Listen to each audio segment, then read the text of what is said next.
You'll know when it's time.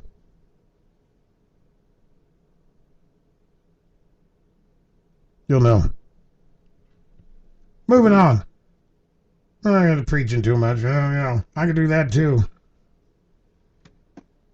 Moving on.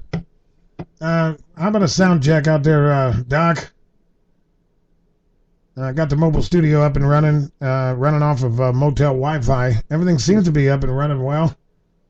I don't haven't had any glitches or any problems so far, so I hope I'm coming out to you loud and clear.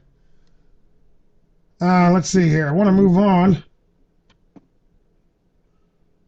Our old buddy, John Kerry, der Judenhasser. You know, everybody in this administration, and I don't say this lightly. I'm sorry.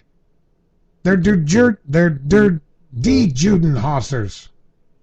I know my name's Schindler, but I don't speak German very well. De-Judenhasser. That's the Jew haters. For those of you who don't speak German, myself included, it just amazes me how many hot mic incidents we've had with the president slamming Benjamin Netanyahu, slamming Israel. Got a hot mic incident this weekend with John Kerry slamming Israel. Oh no, we're Israel's greatest friends, everybody. We love Israel. We're giving the Palestinian people and the Hamas government $47 billion in aid every year, but that doesn't mean we hate. That doesn't mean we're de-Judenhassers. Wait a minute. You're giving Hamas and the Palestinians how many billions? I don't know how many. I don't even know. I'm sure there's a number out there somewhere how much money we give to the Palestinians, a.k.a. Hamas, a.k.a. terrorists, who every couple of years rise up and declare they're going to wipe the Jews off the face of the earth and then attempt to do so,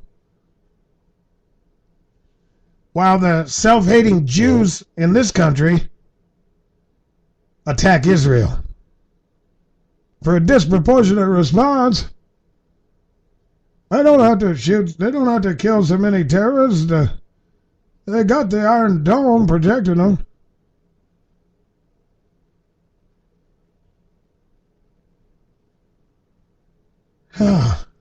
It's you know, and you confront these people, you confront any of them with the fact that, hey, hey, Barack, can I call you Barry?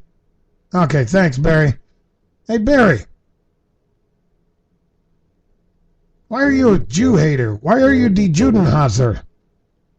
I don't understand. Here, Barry, here's a book. I want you to read this book. It's the history of Europe between 1941 and 1945, and I'm not speaking of any book in particular because there are many. Remember, we had the Nuremberg trials. We've got all the documented footage. We saw what the Nazis were doing to the Jews. We saw the piles of bodies, the piles of teeth, the piles of shoes, the piles of hair, the piles of ashes, the Walking Dead. And the world was so outraged, they said never again. Never again. I think Barry was smoking dope over there at Harvard or whatever, whatever school he got into as a foreign student. Doesn't matter where he was born. He most certainly went to college under the guise of being a foreign student. Why do you think they spent $3 million tying up his college records? No doubt whatsoever, ladies and gentlemen. But, let's put that aside.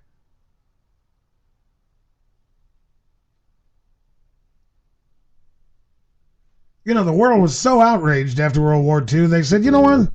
Hey, I think these Jews, they've been through hell. They've literally been through hell. I think we ought to, I think it's time to give these Jews their own country. And I know that doesn't sound, I don't know how to put it. I don't know how else to say it. You know what? These people, this nation, these people are nationless. And somebody just tried to wipe them off the face of the earth. I think it's time to give them a nation.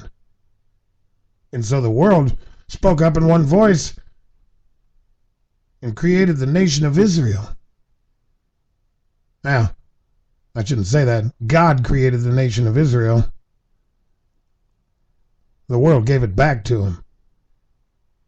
See, ladies and gentlemen,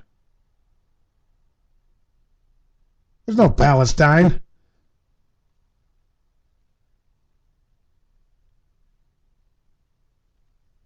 Jerusalem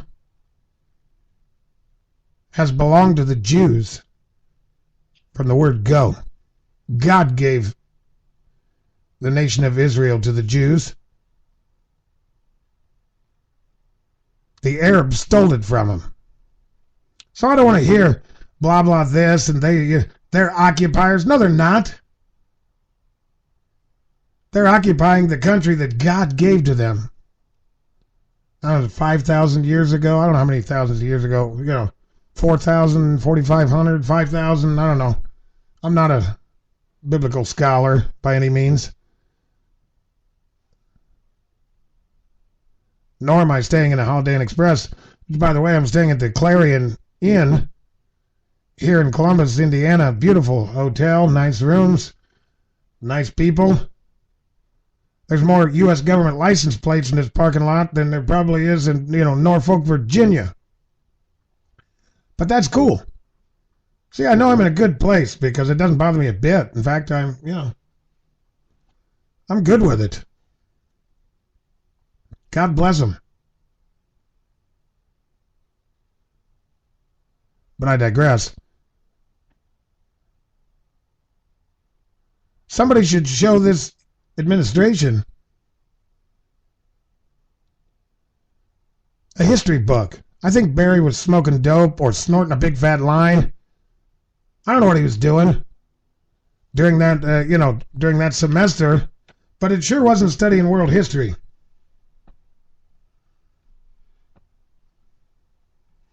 Now we have John Kerry being interviewed by Chris Wallace this weekend.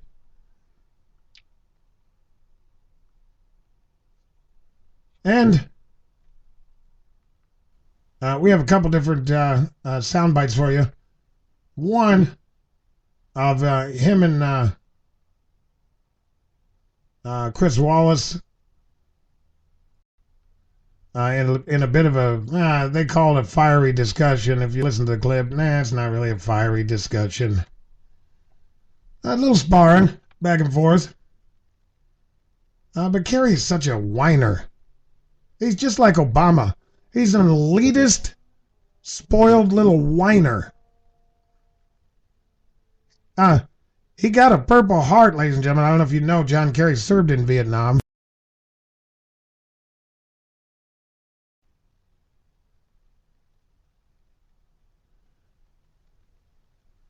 He got a Purple Heart while he was there. I lost you for a second. We're on the hotel Wi-Fi. It seems to be working pretty well, but I lost you for a second there. I'm starting to see. I got numbers down at Doc. I figured out I got numbers down here at the bottom of the. I got CPU, MEM, net ping, and net uplink. And when those numbers drop to a certain level, I lock up a little bit. I don't know if Spreaker compensates for it or not, but we are on a motel Wi-Fi.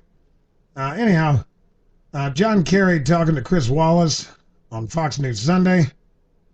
John Kerry gets whiny. And you and others don't ever want to give Obama administration credit for almost anything. He's like a little whiny little brat. Got his Purple Heart by shrapnel from his own hand grenade. But whatever. You know, if you're not smart enough to throw a hand grenade far enough away from you don't get hit with your own shrapnel, then you're not the sharpest pencil in the box, are you? I'm just saying. I mean, don't get mad at me. Anyhow, John Kerry, Chris Wallace, cut one. Go. See if I turn the right knob. Friday, that the U.S. and the allies are extending talks, nuclear talks with Iran for another 4 months. But when those talks began 6 months ago, members of the administration promised that there would be new sanctions if there was not a deal, if there was not an agreement by the deadline, which in fact is today. Take a look at what various administration officials have said, sir. If Iran's leaders do not seize this opportunity, then I will be the first to call for more sanctions. You're going to be the first. And stand ready to exercise all options to make sure Iran does not build a nuclear weapon. If the Iranians don't get to a yes at the end of 6 months, we can put in place more sanctions. Yeah, stop. Yeah, I'll be the first one at the end of 6 months. I don't know how many times he said that now. You know. It's become laughable. You know, I used to watch these clips, you know, a few years ago and think, okay, this time he means it. This time he sounds serious this time, don't he? And then the deadline passes, no new sanctions, no consequences whatsoever. Red line after red line after line in the sand after line in the sand. And pretty much now everybody just laughing. Hey, what do you say? 6 months, I'm going to be the first one to put all the options on the table. And I'm telling you, I'm tired of this. And, you know, the Iranians are over there eating goat cheese. You know, I don't know what you eat with goat cheese. If you drink wine, I don't know what they drink with it. I don't know what they eat with it. But there's probably a lot of goat cheese in Iran. I'm just guessing. They're over there eating goat cheese. You know, I don't think Muslims are allowed to eat salted crackers. They're not saltines. They might be, I don't know, butter crackers. I don't know.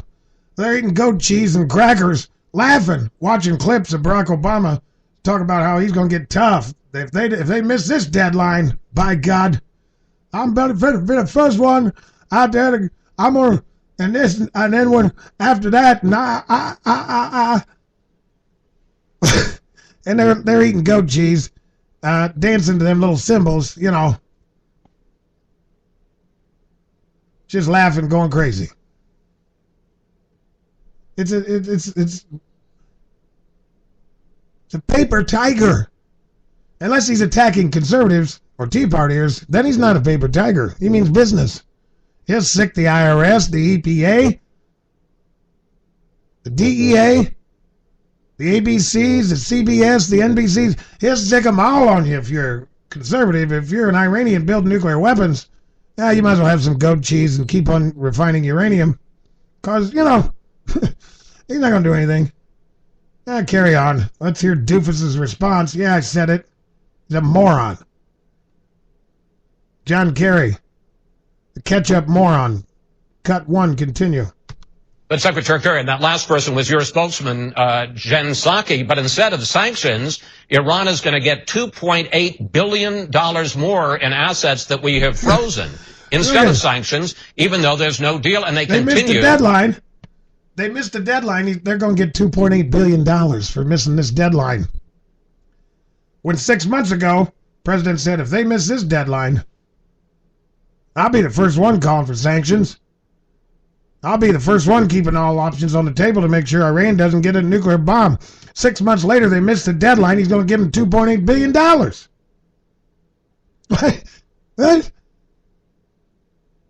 What universe are these people living in? Now watch what Dummy says. To their research and their enrichment. Actually, Chris, they're reducing their enrichment. And the fact is that this is the first time in 10 years under this current deal that Iran's nuclear